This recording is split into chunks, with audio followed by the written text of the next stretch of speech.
Hello, everyone, and welcome to Keep Me Score with Dylan and Jack, a podcast show dedicated to bringing analysis of Rutgers sports and sports around the country. I'm Dylan. And I'm Jack. And in today's episode, we take a look at the road for Rutgers to the NCAA Tournament.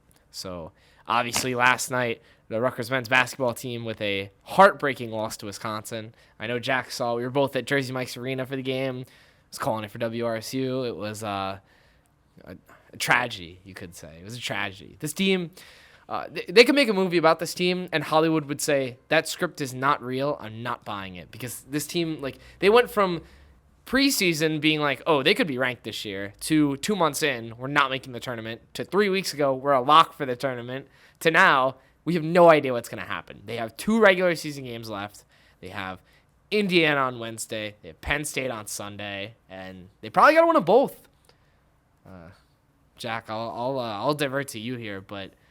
what a heartbreaker. I mean, they're the best team in the Big Ten. But well, with the Hollywood part of what you said, even the past 3 seasons, 2 years ago against Purdue, that win on the road, last game of the season to really show, solidify the NCAA tournament, and then gets canceled for COVID. And then last year at Minnesota, last game of the season to solidify the NCAA tournament, gets it done. Make it to the NCAA tournament. Now, this year, it's going down the same exact road. 3 years in a row, we're probably going to have the same scenario where we have an end of the games, last game of the season where we have to win. Penn State's a quad 3 team. We can't lose, but, it's going to be one of those games again where it has to go down to the wire. Last night was very heartbreaking. We were talking about it before. I think Wisconsin's a really good team. I don't think there's any shame of losing to a team like Wisconsin. I mean, they have a guy in Johnny Davis who is probably going to be a lottery pick in the NBA draft, barring something crazy. Yeah, I literally saw, I was telling you before, I saw a Detroit Pistons scout at the game last night, and the only person he was talking about, no offense to Ron Harper, was Johnny Davis. I mean, for good reason. The guy, you could see it when he plays. The guy's just a certified scorer. Absolutely. And, he was 19 points, 6 for 19 from the field. He was very inefficient for a 19, probably one of the most inefficient 19-point games you're going to see. But still, Johnny Davis, it was clear that he was the most talented player on the court.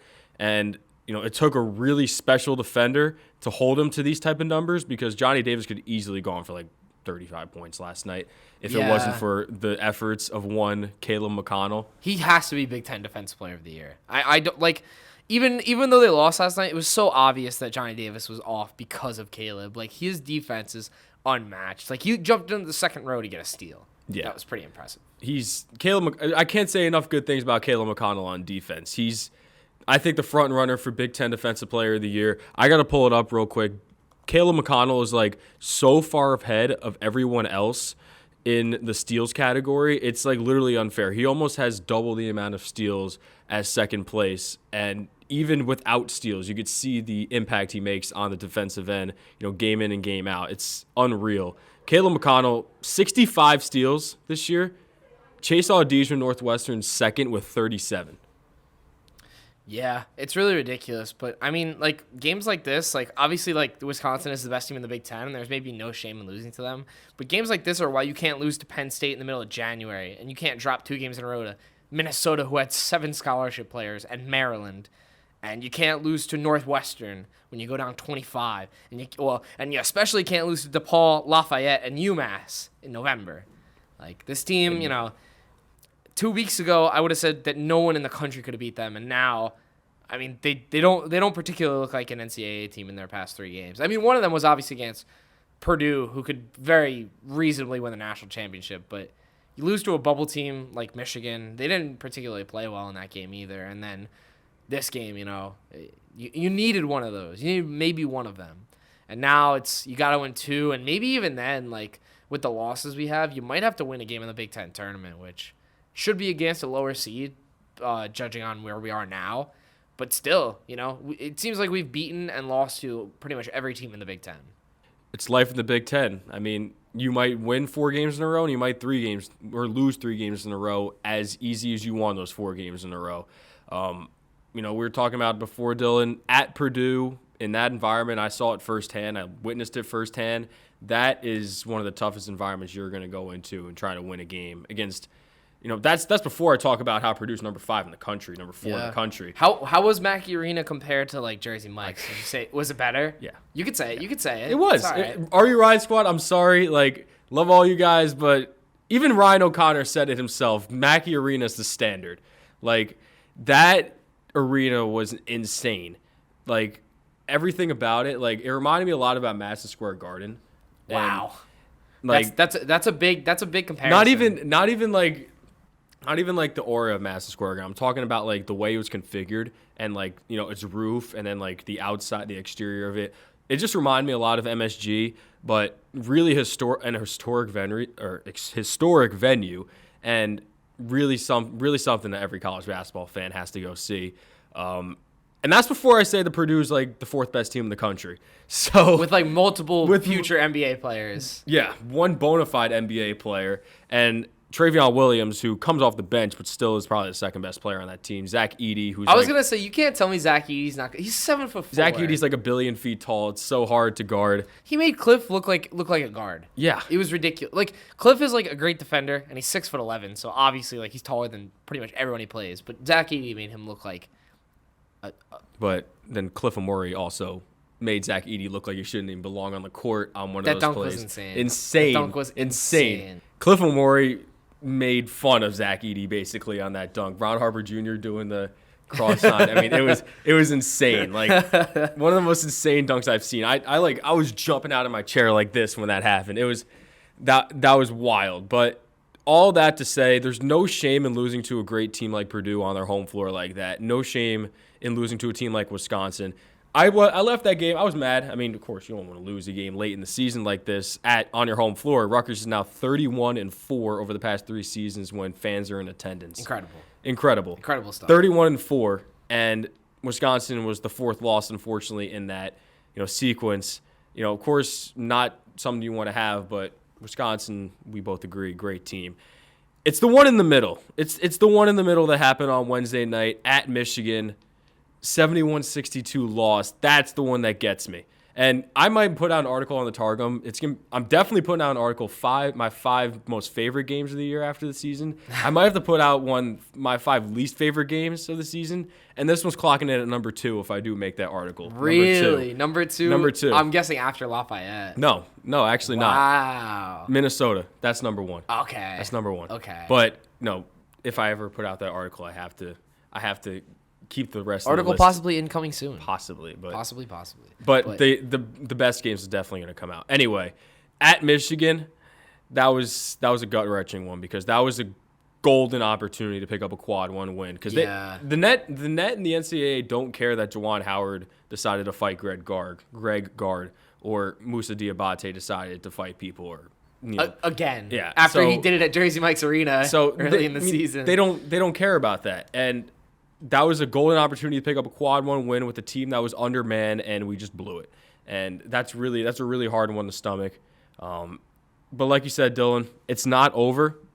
At Indiana, boy, that's going to be a tough game. Assembly Hall is another one of those arenas that's historic. And Indiana's going to be playing for their lives, basically, because they're not the same team they were 2 months ago. 2 months ago, true. They were an NCAA lock, and now they're kind of where we are. They need to win, but that's gonna be a great basketball game. Regardless of your fandom, that's gonna be a great game. I'll be in attendance. I'll be in Bloomington for that one. That's true. Exciting that's true. stuff. You're gonna be there, but and then Sunday, that's gonna be an emotional game here at Jersey Mike's. I will also be there. I'll be on the call for both those games. That's gonna be an emotional game. For a lot of people. I mean, a lot of people who are exiting the program. Gio, Ron, Caleb, Luke, Nathan, finally. I mean, a lot of guys who have been here for the long haul who are going to be sent off in their final game of Jersey Mike's. But regardless, huge game we need to win. I mean, we cannot afford to lose to Penn State at this point. Yeah, I mean, the metrics just have to get better because, like, before, like, when we were winning the ranked games, when we didn't have the net on our side, it was, but this team passes the eye test. And, like, now it's like, do they really? Like, they've come out in their last 3 games. They're not a team that shoots particularly well. I mean, not at least, like, recently. They play good defense. I think they still passed the eye test, though. Like, you look at the last game, and I think they passed the eye test. I mean, even in Michigan, like... The thing is, like, it's like how many Big Ten teams are going to get in? That's the thing. Like, where do we finish in the Big Ten, and how does that equate to us getting in the tournament? Because every conference gets obviously like 32 of the 64 or 32 of the 68 teams are auto bids from winning conference tournaments. And assuming that Rutgers doesn't win their conference tournament, which it's fair to say. I mean, I don't think they run the We just gauntlet. saw them beat 4 straight ranked teams in a row. That's fair. I mean, if they pick it up, if I'm not saying it's going to happen. If the Big Ten tournament happened in early February, Rutgers would have won it. I'll say that, and I'll put that on the record. If the Big Ten tournament happened at Jersey Mike's Arena, Rutgers would win it. If the Big Ten tournament happened at Jersey Mike's Arena, Rutgers would have won about 4 of them by now. But yeah, it's gonna be a wild ride to the end of this season, man. I mean, Big Ten tournament. You are going to the women's one. I'll be at the men's one. I'll be doing a doubleheader on Wednesday. I'll be at the women's first round game, and then I'm taking an Uber to Bloomington for the men's game. So exciting stuff. Should be a lot of fun to see how this team ends the season for sure. But, I'm honestly excited for the women's team too. I gotta say. I mean, they've won 3 of their picked up a last win. 5. They've won 3 of their last 5. You know, it's a team that's really coming together. They had so many new players this year. You know, the whole program basically transferred out last season. They had a new head coach. I mean, he's been in the program, Timothy Eatman, but you know, when it's different. You know, Stevie Mister is a Hall of Famer. She has, I think, the 5th most wins of any coach ever. So it's different, and you know, they're picking up their stride. I definitely think they could sneak in, you know, win their first game, maybe even their second game, and they're a tough team to play. You know, they kind of mirror the men's team. They play really good defense. They have some offensive just struggles, but they play really good on defense. Some players are picking up. Shug Dixon has been a masterclass the past couple games. She had 19 today. They beat Illinois. And, yeah, you know, exciting stuff. Obviously, like, they're not going to win, like, their Big Ten tournament, and they're not going to make the NCAA tournament. But hey, they're in it to win it, just like the men's is. I want to get your opinion. We sit here Sunday, February 27th. We are pre-Indiana, 2 games left in the regular season. What's your prediction for Rutgers men's basketball here on out? See, I feel like I'm biased, but like I still think they're gonna win both these games. Like even watching them the last 3 games, I still think they're gonna beat Indiana. I don't think Indiana is as good as they were. I think the only way Indiana beats us is if Trace Jackson Davis has 20 points or 25 points, and then Penn State. I don't think they're gonna beat us at Jersey Mike's Arena. I'm sorry. On that day too. It's a big rivalry. The stadium's gonna be electric. If we beat Indiana, that's the game to get in the tournament, theoretically. And I don't think. I know the fans don't play the game, but I don't think they're gonna let us lose at Jersey Mike's Arena, and I don't think the players are gonna let us lose. I don't think they're gonna come in flat for a game like that. I agree with you. And it's not because I'm biased. It's because I have history on my side. We started the show. The last 2 years, they found a way to get into the tournament. You know, last games of the regular season. They are good at making it dramatic. Yeah, extremely good at making it that's dramatic. That's the only way they know how to do it, apparently. But they've pulled through the past 2 years. And think about what they're trying to do this year, Dylan. They're trying to go to. And they're trying to go to a 3rd straight NCAA tournament for a team like Rutgers that is literally was the doormat of big Power 5, Power 6 college basketball for, you know, the past 20 years or so. Like third straight NCAA tournament. You know, that's insane. Like I think we got to recognize what they could possibly do here. 2nd straight should be 3, but I'm calling it 3rd. Right. 3rd straight. They would have made it. Third They straight. would have made it. 3rd straight. I don't think. Third straight, in my opinion. I know there's technicalities, but if that game against Michigan would have got played, I feel like we would have had a much more bigger picture, a better picture. Because we were in. Like people said, we were in before Maryland, but it was just legitimized when we went to Purdue and won that game. Yeah. But anyway, my prediction is same as Dylan's. They're gonna find a way to win at Indiana. That's my opinion. I've seen this group too many times when their backs are firmly against the wall. They find a way to deliver. They did it in that 4-game winning streak, which really got them back into the NCAA tournament picture and is the reason why we're having this conversation right now, you know, that 4-game winning streak. So I think they'll find a way to pull through. And then Jersey Mike's senior day against Penn State, I don't see them losing that game. I kind of worry that they'll fall out flat or they'll come out flat just because of all the emotions in the building that day. It's their last game. Sunday. Their last game at Jersey Mike's. I kind of worry that, they might either be too amped or they might come out a little bit too emotional. Like, you know what I'm saying? Like, it's their last game. It's their last game there. Like, for a lot of those, Gio and Ron for sure. Gio definitely. Like, a lot of emotions in that game. I think they might.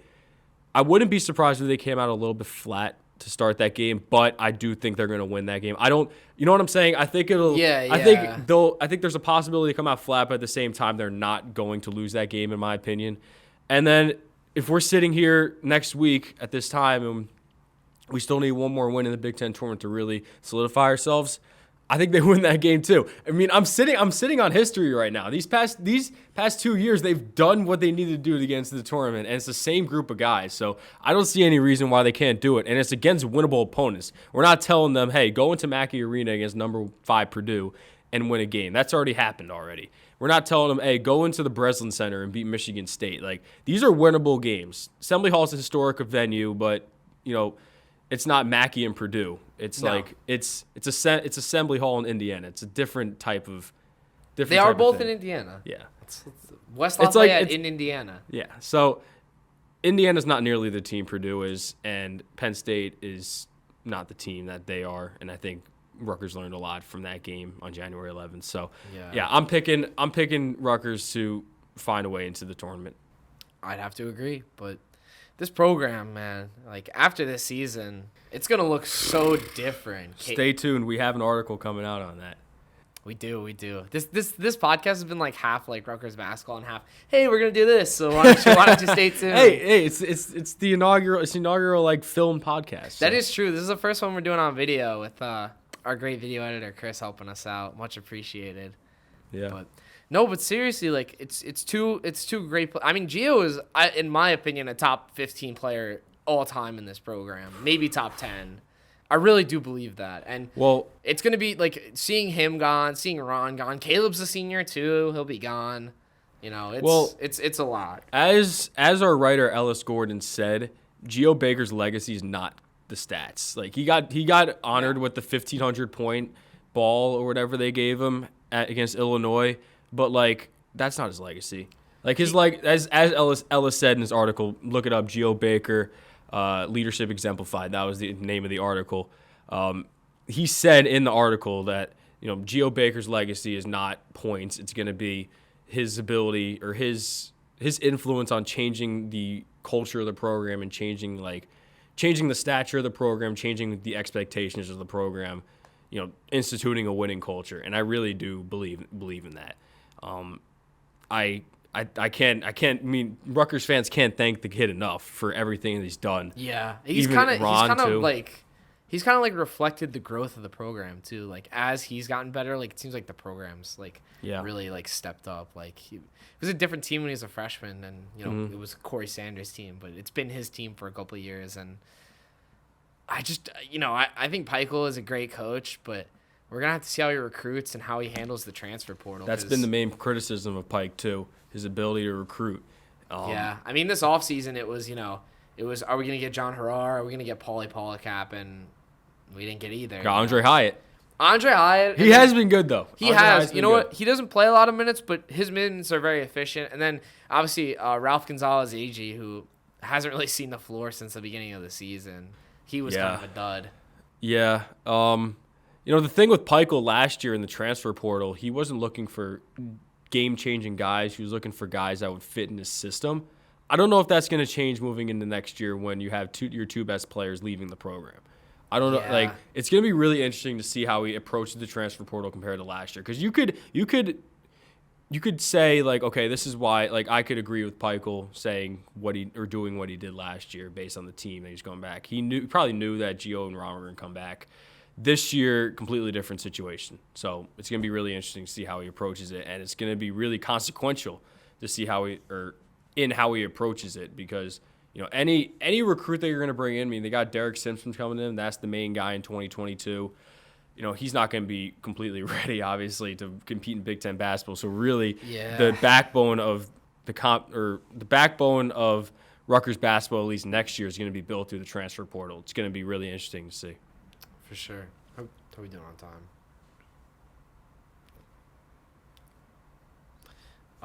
All right. And Then, other stuff going on in the world of sports. Obviously, Major League Baseball getting closer and closer to the lockout, to the cancellation of regular season games. If they don't get a deal done by tomorrow, which doesn't look like they're going to, they're gonna cancel regular season games, which has me emotional. I know, Jack, you're not the biggest baseball guy, but Nah, admittedly, I'm not. But it's really sucks for any baseball fan out there. I mean, it's just like the classic standstill between the owners and the players. And Dylan, you're talking to me a little bit about what's going on there, and that the Players Association really sent an offer and that they thought was pretty reasonable to the owners, and the owners I thought it was reasonable. Rejected. I don't know if you have any more specific stuff on what they asked for it. Well, I know the players wanted a draft lottery because they don't want teams to tank. Because right now in baseball, there are some teams that are,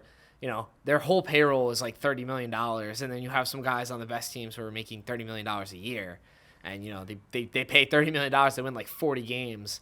So, this would maybe preempt that or something like that, and then they want a 14-team playoff, the owners, which seems a little excessive for a league with only 30 teams that only lets in 5 teams right now, which I personally think is fine. I think you should be one of the best teams in baseball. Tell that to Adam Silver, because we can talk about the NBA's playing all I want, but yeah, we're a little divided on the playing game. I understand where you're coming from. I like it. I mean, obviously, it's to get swept by the number 1 seed in the first round most of the time, but I don't know. I enjoy it. It's given us some good memories so far. For sure. But just sticking with the MLB, it's it sucks. I mean, anytime a sport holds out like this, I mean, easily, as you said, they're not going to get a deal done by tomorrow. I don't think so either.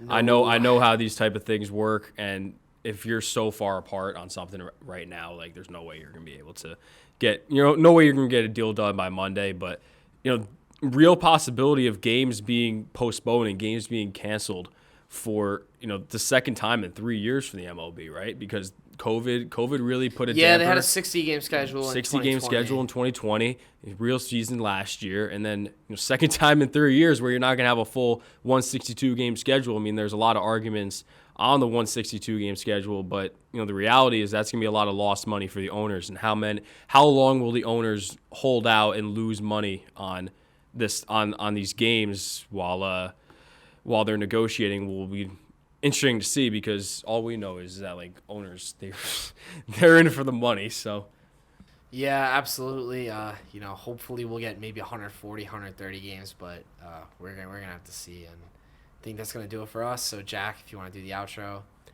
Yeah, appreciate all of you coming on to listen to us today. It should be a fun show, and really looking forward to bringing more writers onto the show, and Dylan and I still bantering about different stuff and Rutgers sports and NBA and MLB and all that good stuff. So should be a lot of fun to do this. And this is Jack Pasea. This is Dylan McCoy. That's going to be all for today. Join us next time on Keeping Score for more sports recaps, and make sure to follow the Daily Targum on our Twitter, Instagram, Facebook, and YouTube for more content.